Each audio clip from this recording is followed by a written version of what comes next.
Back at our place, it is 1:30. Still stuck in this godforsaken arm of the storm.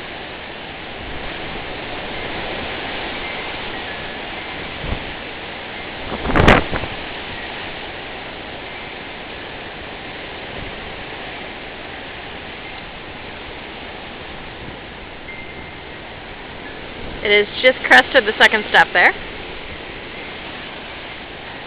And the winds are pretty much continuing to gust.